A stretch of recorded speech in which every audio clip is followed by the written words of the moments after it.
Welcome everybody to the weekly online program, Fun Fond du Lac History. My name is Kim Everson. I'm on the board of directors of the Fond du Lac County Historical Society, and I'm a volunteer on our programming committee. We started this program as an answer to online learning for students dealing with the COVID pandemic. And so the audience has been geared towards school agers, but we have a lot of interested adults. And it's been a fun program. If you've missed any, you can find them on our website. I'm pleased to introduce our presenter tonight, Terry Lemke. Terry was born and raised in Fond du Lac, and he operates Lemke Consulting, a firm specializing in providing IT solution support and area nonprofits for over 30 years. Terry and his wife Ann have 2 adult children and 2 grandchildren.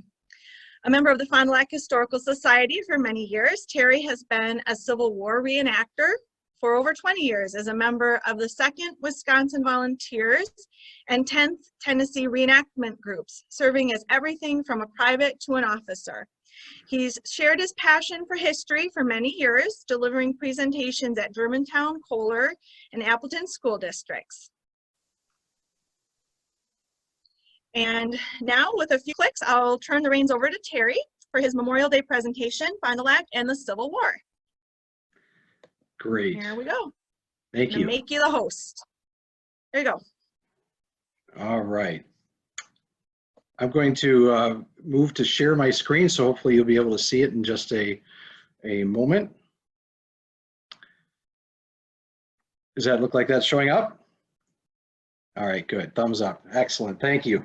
So the title that was decided was Fond du Lac and the Civil War, and of course that's a very broad title, and we won't be talking. That would take several hours to talk about that whole experience. So what we're going to be doing instead is talking about some of the individuals, 2 in particular, 2 of our main characters, from the beginning of the war all the way up until the Battle of Antietam. And some of their experiences, their shared trials and tribulations, if you will. And so I'll get started. Well, it wouldn't be proper to talk about the Civil War without talking about the start, happening on April 12th of 1861. Now, I'll try and keep dates to a minimum. They're important, but that was always the thing I had trouble with as a student, as a young student, trying to remember dates. So I don't want you to remember exactly the dates, but this is sort of important because it's April 12th, which was a Friday evening when Fort Sumter was fired upon. They kept firing until the next day, as a matter of fact. The next day, Saturday, now this is 1861, before TV and telephones, but the news already reached Fond du Lac by that evening that the fort had been fired upon.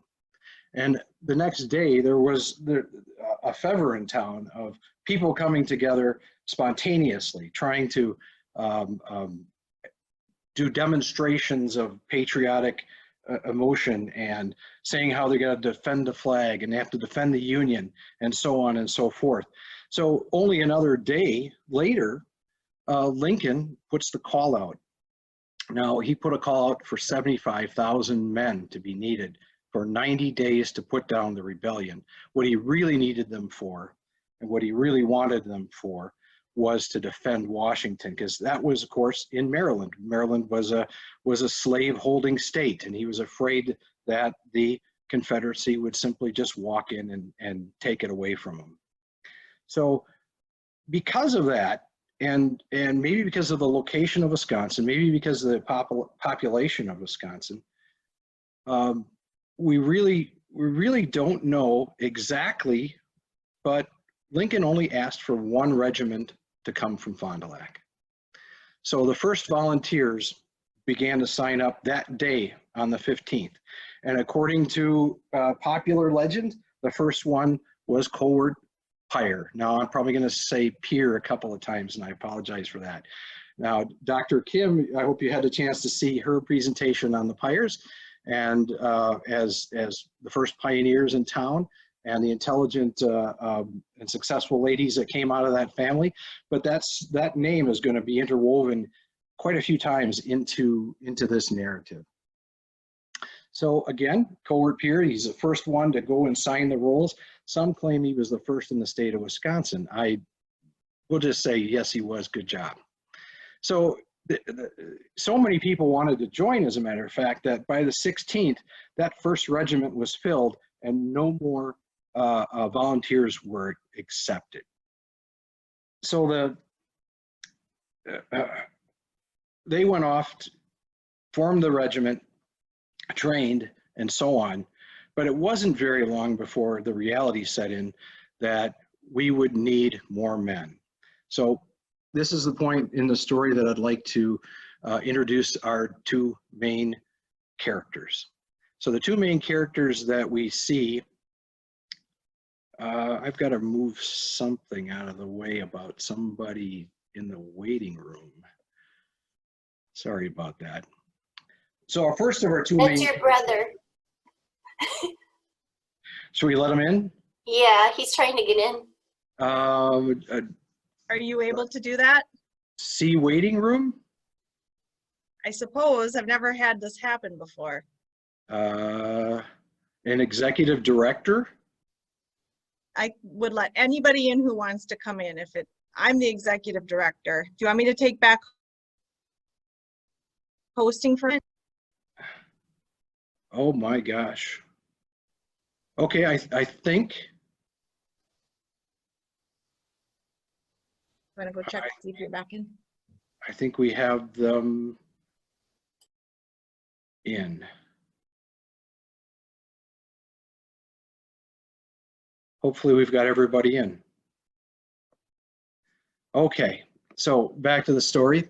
Our first of our two main characters, the older of the two, is Edward Stuyvesant Bragg. So Edward S. Bragg, and he was born in 1827 in Unadilla, I hope I pronounced that right, New York. So that makes him a Yankee. He wasn't born in the West. Anything over the Appalachians in those days was the West, and Wisconsin was part of the Wild West, if you will, in that time. So he was a Yankee, and he studied law in New York, and he moved to Fond du Lac in 1850. He very quickly started practicing law. He earned a good reputation and was elected the district attorney in 1853. That's only 3 years after moving here.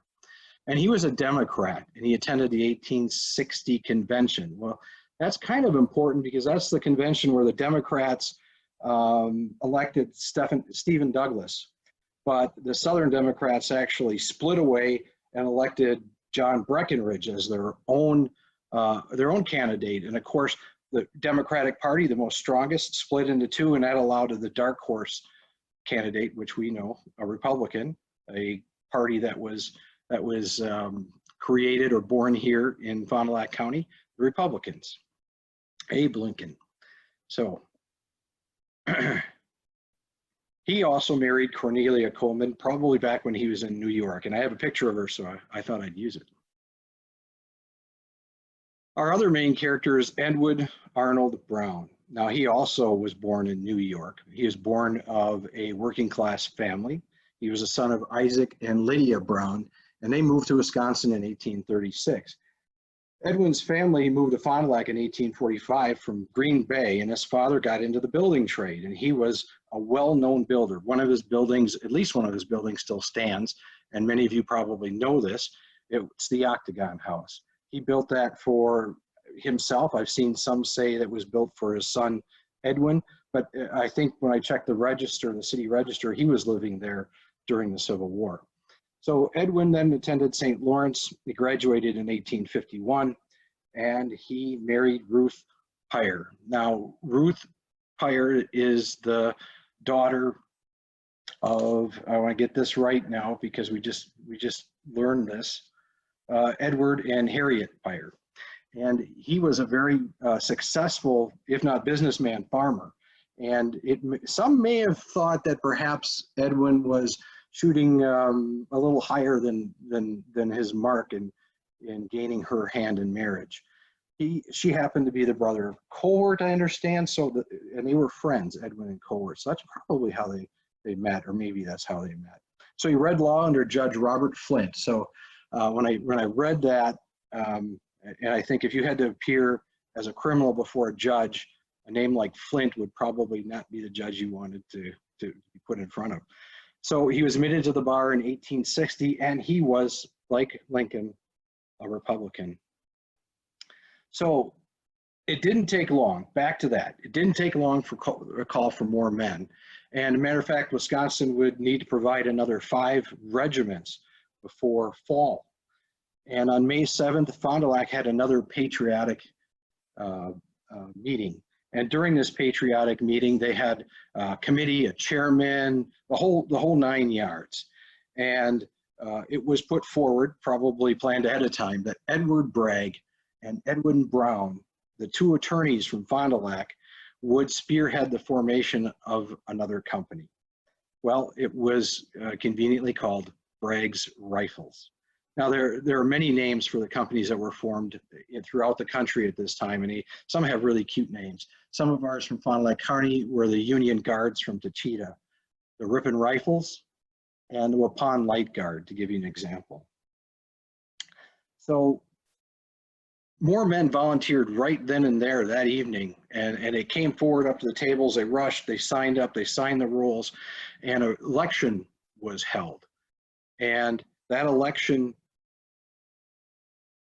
elected Bragg as the acting lieutenant, as an officer, and Brown as the recruiting sergeant, which kind of makes sense that that's what would have happened. Now, what is a company? I keep talking about raising a company, and I didn't tell you what one is yet. Well, there were a number of different ideas of what that might be, but a definition was actually had to be spelled out by the Governor Randall, on August 20th. And he decided that each company must have one captain, and this is pretty standard, who was a commissioned officer, a first lieutenant, also a commissioned officer, and the last commissioned officer would be the second lieutenant. So each of these people held a commission, and that they were separated from the other people in the company who were enlisted men. And those enlisted men would be first your non-commissioned officers. So even though they're officers, they're non-commissioned. They're the first sergeant, the second sergeant, who kind of ran the company together. They stood at each end of the line, if you will, and the 3rd to 5th sergeants, who actually held up the back of the line and made sure everybody in front of them stayed in their proper places, and 8 corporals. So that was a formation, but the formation of the officers and NCOs. But of course, the most important people were the privates, the actual soldiers themselves. And there needed to be 82 of them. And 64 was the minimum that Randall said you had to have to be able to go into camp. So you could get 10 men together and say you wanted to form a company and go to Madison, but you wouldn't be let in unless you had at least these number of people, this number of people. And of course, onto that, 2 musicians and a wagoneer, which adds up to about 100 soldiers and 1 civilian, the wagoneer himself. So think of a company as about 100 soldiers led by a captain. Now, Bragg and Brown went around the county and very quickly got enough men to form their company officially. And another election was held. And again, it only makes sense. Captain was voted for Bragg, and Brown was voted in as first lieutenant, and a gentleman known as Jim, officially C.R. Harrison, was voted in as a second lieutenant. So they had all the men they needed, and they were ready to leave by May 22nd. So that's just a little bit over a month of time away from when the fort was fired upon. And they left for Madison's Camp Randall. And if you're wondering, yes, that's the very same grounds that the current Camp Randall Stadium is on, and it was named, and is still named, after the governor at the start of the war, Governor Randall. So at this point, I'd like to just read Edwin Brown's first part, just a portion of his first letter home. And it's to his wife, and it's July 3rd. He says, "Although I may not communicate anything interesting, I have not slept a wink since I left home, and do not feel very cute, as you may imagine. taking the loss of sleep and the thoughts of leaving my family together. Perhaps you may have thought that I did not show my feelings before the crowd at the time of our parting, but I did feel very bad at going from you. Ruth, it was pride that kept me up. I did not want people to think soldiers were babies, and I should not feel one regret at being here were it not for you and the children. Ruth, you must kiss the children often for me, and don't let them forget their father. Cherish and have patience with the dear things, and hope for all the best things. I think my chances is as good to come back as anyone else's, and if I should see you again after doing my duty, you would then be proud of your husband. It's obviously touching, and he writes many letters to his wife during the course of his service. And it's interesting how he ends that one about hoping his wife would be proud of him. So Bragg and Brown now headed off to Madison. They were there. They found things not to be very great as far as accommodations. Brown writes that he's going to try to sleep on a board one night, and he wouldn't be so bad if he could only have another blanket. But they were given some things. They were fed well enough. However, the uniforms might be a little bit interesting to you, and maybe you might look at the pictures here on this screen and say to yourself, well, there's some Confederate uniforms. There's Confederate gray frock coats, some shell jackets, but in truth, those are Wisconsin uniforms. Those were the uniforms that Governor Randall ordered and had made. And the material wasn't the best. They didn't last the longest. And he probably chose gray, it said, because that was the cheapest color of dye that they could get. So the first 8 regiments that left Wisconsin actually left in gray uniforms. And the 2nd Wisconsin was one of those that was at the first battle of Bull Run, was actually fired upon by both sides. So moving on, there was suddenly a call for more time. Before being assigned to a regiment, Briggs Rifles had to endure the loss of men. And that's because the terms of enlistment suddenly changed. 90 days was not going to do it. It became obvious that 90 days was not going to finish this conflict, so it was changed to 3 years. And many of the soldiers that had signed up and volunteered decided that they should back out, including the 2nd Lieutenant Harrison. Jim Harrison, he also left. And I don't know if this was just because they hadn't been actually sworn in yet, or if it was a gentleman's agreement that the terms had changed and it no longer applied, their oaths no longer applied, but they left. And Briggs Rifles was not the only regiment that this happened, or company that this happened to. There was a company in Appleton that was being formed by a professor there, and he couldn't get any more than 45 men. And when the enlistment changed, everybody but 40 dropped out, including 1 officer and 39 men. So this was maybe perhaps some of the wheeling dealing that Bragg was able to do, but he induced or agreed to have those 40 men, including the 1 officer, join the company. And that was then enough for them to be allowed to be formed into a regiment. So that forced another election, however.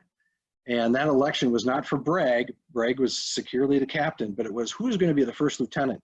Was it going to be Brown, or was it going to be this new man by the name of Joseph Martin from Appleton? Well, I think I can maybe read you a little bit from this. This is July 10th, and Brown writes home to his wife, "I got my commission for the 1st lieutenant yesterday. We have had quite a time over it, but the company would have me, and I began to get ambitious too. Everything is settled now. What reconciled the Appleton man, and his men of course, was that the 2nd lieutenant would get a month's back pay. Joseph Martin was willing to take the 2nd lieutenant job. So the next regiment that was filling up was the 6th Wisconsin. The 1st had gone, the 2nd had gone, the 3rd, the 4th. Now the 5th had just left Madison, and so the 6th was filling up. Bragg had enough men, and they were sworn in as Company E on July 16th in the 6th Wisconsin Volunteer Regiment. Now, what's a regiment? I'll quickly go through that. Governor Randall had to spell that out too. He said that you had to have one full colonel. This is also known as a bird colonel by some people because they have a bird on their patch, an eagle. First lieutenant, then one lieutenant colonel, and then one major. And the top enlisted man of the entire regiment was the sergeant major. Who also helped the colonel was a lieutenant known as the adjutant. There were hospital assistant surgeons, hospital steward, quartermaster sergeant, and so on. But the real important thing to remember is that there were 10 companies. So each company of about 100 men, take 10 of them, you have about 1,000 men, along with the officers and the band. And yes, they did have a band. You had about 1,084 men. I think it was 1,084 men was actual count for the 6th Wisconsin when it was sworn in. Now, the companies were each lettered A through K, and you may say, you smart people out there, that that's 11 letters of the alphabet. So what's going on there? Well, it turns out, and this is a story I heard, and I hope it's true, that because of the Germanic languages that pronounce the letter J soft as A, like Jung, that you couldn't have a company A and another company called, or sounds like A, in the same regiment. It would be confusion if you called that out. So they dropped J and introduced K. I hope that's true. It sounds good. I'm sticking with it. So just before the end of May, they were sent east, and they were assigned to go defend Washington. And after some moving about, they were put into King's Brigade. And there was, the 2nd Wisconsin was added, the 7th Wisconsin was added, the 5th Wisconsin was added, but then the 5th was taken away, and Governor Randall kind of thought that, you know, it would have been cool or nice to have had an all-Wisconsin regiment, but that didn't happen because the 5th were taken away and the 19th were put in. So that is the formation of King's Brigade. And Bragg and Brown at this time in his letters home got into a little bit of odds, and this might be because of Bragg's demeanor. It may be because of Brown's deep concern for his men, but it may also have been that one was a captain and one was a lieutenant, and they were at odds with each other. So I'm just going to redo a couple of things. This is a small excerpt from August 9th. He writes to his father, I believe. Most of my letters must be directed to my wife, who I hope will inform my friends as to my welfare, except not tell the townsfolks about my complaints. So he had some complaints, and he didn't want anybody else to find at home about them. And I might tell you a little bit more. He says on August 13th, Bragg took possession of a sleeping car and did not show himself to us any more than as if he was traveling for his health, he says. I'm disappointed in him, although I beg you not to mention it. So once again, he doesn't want anybody to hear the news. It seems like he's very friendly to me, but his mind seems to be engaged in fighting for something higher, a higher place, and not in promoting the health or good feeling of the company. And he writes on August 25th, that is Brown, back home to his wife, dearest wife, and he goes on and he says, I was very sorry to learn that anyone should tell what I wrote about Captain Bragg, as he will be sure to hear of it, and my welfare depends upon it to the greatest extent of his goodwill. See if you cannot prevent any further circulation of that part of my letters referring to Bragg. So it turns out that Bragg did find out about some of Brown's complaints, and he found them out through his wife, who was friends with Brown's wife. Let's get this organized. Okay.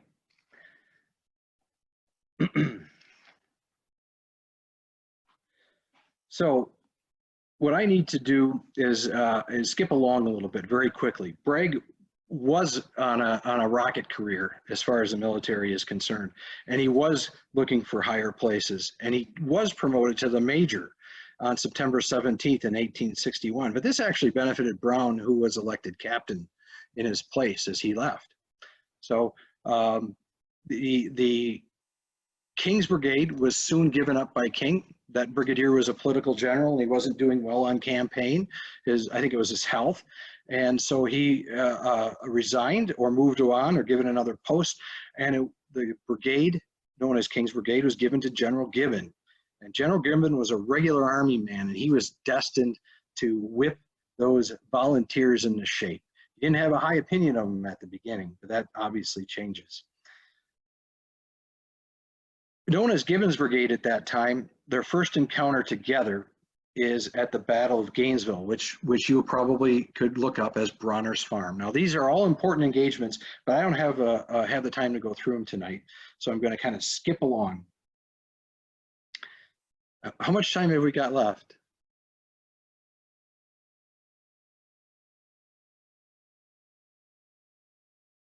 I'm sorry, I couldn't hear you. Oh, it's 7 o'clock, so.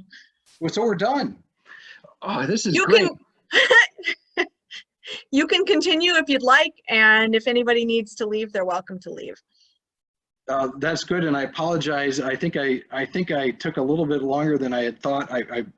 But if you'd like to stay, that would be great, because I will certainly. There's probably about 10 minutes left, and we'll be able to wrap this up. If you feel like sharing it. All right. I won't ask for a show of hands. All right. So we're going to pick it up then at Antietam. And Antietam is a very, very serious battle. And General Lee's, it's at the end of General Lee's failed Maryland campaign, where he tried to invade Maryland. And he thought he'd get a lot of support from the Marylanders, but they didn't support him, and he had to retreat. And the last town before crossing the Potomac was the town of Sharpsburg. So the battle is known in the south as the Battle of Sharpsburg, and in the north as Antietam. So here the Iron Brigade ran headlong into Jackson. And I have a little map on the right-hand side, and it kind of shows Hooker's Corps, which was composed in part by the Iron Brigade. And that was Gibbon's Brigade, which was given that name after one of their earlier fights, in which McClellan saw them fighting and said, "Those men are standing like iron," and the name kind of stuck. So to go very quickly, in the morning, they were called to the long roll of the drum, and they formed up the individual regiments into a column and marched down the Hagersburg Turnpike towards what would normally be the sleepy town of Sharpsburg. As they started getting close, they passed the Hoffenberger farm and started receiving Confederate artillery. One shell landed amongst the 6th Wisconsin. And I know this is for elementary children, but one person lost both of their limbs, and 11 others were either killed or wounded by these shells. So they continued on until they got to the Miller cornfield, and then they started to be opened up upon by skirmishers from the next field over. And men started falling fast. They cleared the Miller house, the Miller farmyard, marched towards the Miller cornfield. And again, as soon as they got close to that cornfield and a woods, they split up into a line. The 2nd Wisconsin took the far left. The 6th Wisconsin stayed centered on the road. The 7th went off to the right, and the 19th beyond that, and they moved into what was in front of them, a cornfield on one side and a woods on the other. And as soon as they got close, the Confederates opened up, and men began to drop like flies. But that didn't stop the 6th Wisconsin or the rest of the Iron Brigade. They rushed headlong into that cornfield and ended up pushing the Confederates right out of it. But however, the Confederates had reinforcements, and they were also there to fight. And they pushed back. These were Hood's Texans, many of them under Stonewall Jackson, and they were tough soldiers. And they fought back and forth along that cornfield, and it became an inferno inside there. And back and forth. It was said that even though it was September and the corn was man high, there wasn't a single blade standing by the time they were done. It had either been shot down by cannon, gunfire, or trampled. They eventually did push the Confederates out of the cornfield and stormed towards the Dunker Church about 1,000 yards beyond. And when they did that, another brigade of Confederates attacked them on the flank, and they had to retreat. They retreated all the way back through the woods, through the cornfield, back where Battery B of the 6th Wisconsin was positioned, of Battery B of the 4th U.S. Artillery was positioned, and able to put up a defense there. So I've got a couple of pictures, and they're kind of blurred out on purpose. One on the left is the turnpike, and these are the Confederate soldiers that moved along that turnpike trying to follow up the retreating Union soldiers when the battery opened up on them. On the right is the Dunker Church and some of the casualties that occurred there. This is an unfortunate telegraph that was sent to Fond du Lac. It was from Hagerstown on September 18th, the day after the battle. What it says is it's to Mrs. Bragg, and it says, "Your husband was shot yesterday. I will send him home by express." This means, of course, that Bragg was dead and he was being shipped home on a freight. During the battle, he was seen last by the fence post when a shell exploded or a round hit him somewhere. He was turned around and people could see a big red splotch on his chest. And he was hauled away, never to be seen that day again. And as Sergeant Miller is reporting this loss to Mrs. Bragg. So the town went into mourning immediately, and Mrs. Brown rushed over to the Bragg's house and consoled Mrs. Bragg in her loss. There were meetings held by the city fathers, and a funeral was planned and a procession to take the body to the gravesite. A delegation was sent to Chicago to collect the body. When they got there, they sent another telegram home, and it says this. It was September 21st. Interesting, the same date as today. "The body is Captain E.A. Brown instead of Bragg. We'll be home tomorrow." From Chicago, or the Chicago Times reports, Bragg wounded in arm. Suddenly, everything changed. And the telegram was quickly followed by one to Edwin's father, Isaac Brown, telling him that his body is there and will be on the first train home. Suddenly, Mrs. Bragg, who was being consoled by Mrs. Brown, that role reversed. The town was confused. They didn't know what to do, but they did carry on.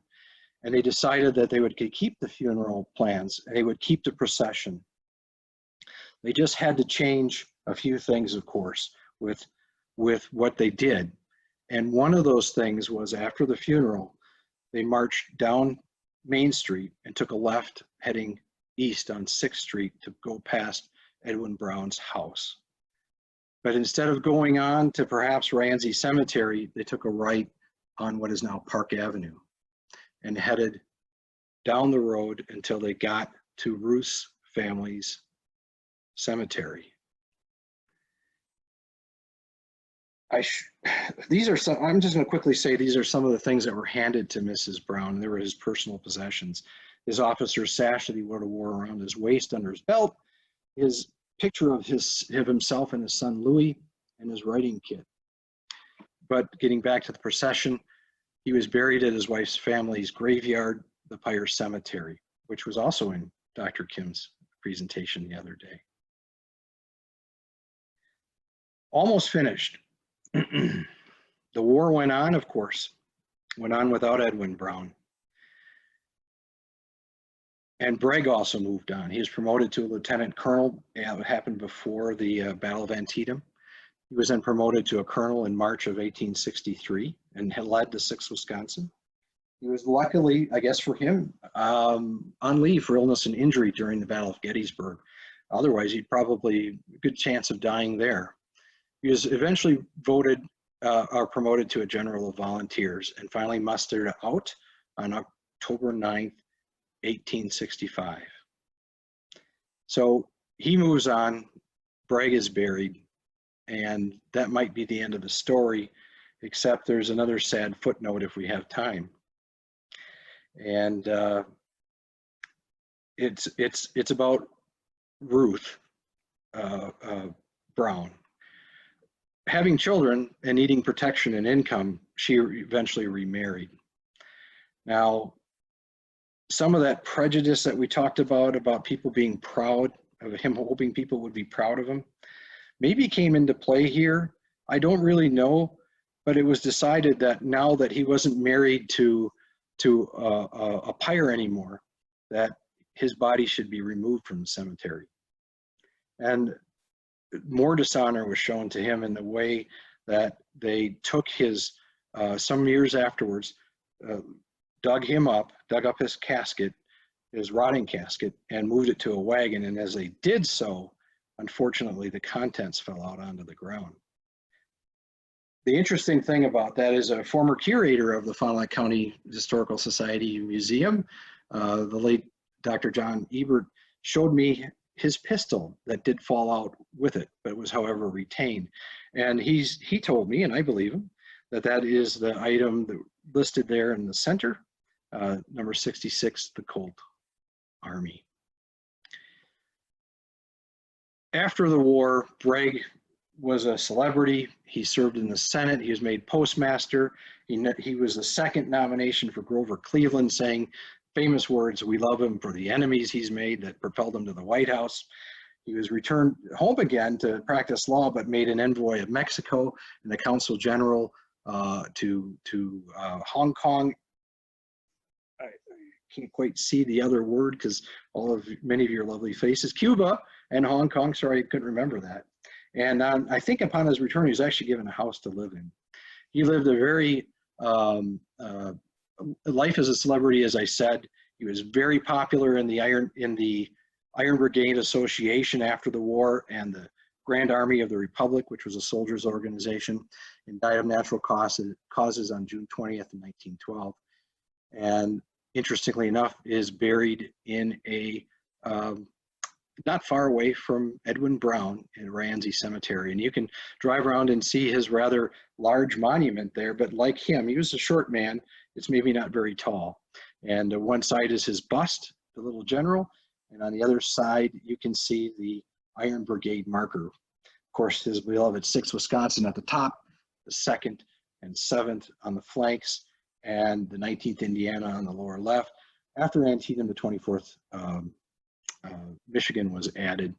And of course, a place of honor, not officially part of the regiment, or excuse me, the brigade, the 4th U.S. Artillery Battery B. And that ends the presentation, and I'm sorry I went so far over.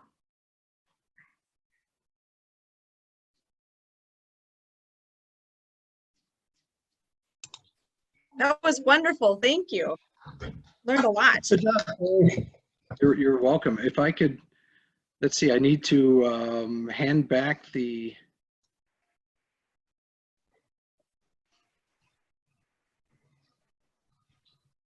presentation to you, I think, at this point. Okay, I'll take it. Me showing up on there. That's what that is. Should be up there. No, Any this would be- questions from anybody? Oh, Terry answered one question for me. I wondered why his Brown's body was moved out of Pyre Cemetery. I never knew that before. This is Tom Brown. I'm actually Edwin Arnold Brown's great-great-grandson. Oh, really? Nice to meet you. I'm also Colward Kendall Pyre's great-great-nephew. He's my great. wow. Welcome. Terry, I would like to know if Bragg Street is where he lived and if was named after him and that's where his house was. I don't think it was either where his house was. It certainly was probably named after him, like Bragg School. Okay. Yeah, I think that he was really the Bragg. And if anything has Bragg on it, it probably belongs to him. Okay.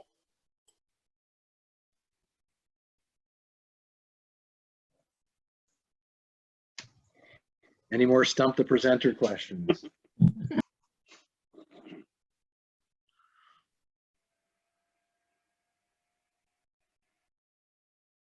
Well, thank you so much for taking the time to put this wonderful presentation together and inviting us. Hope to see you again sometime. Thank you all. Have a good night. Thank you. Good night.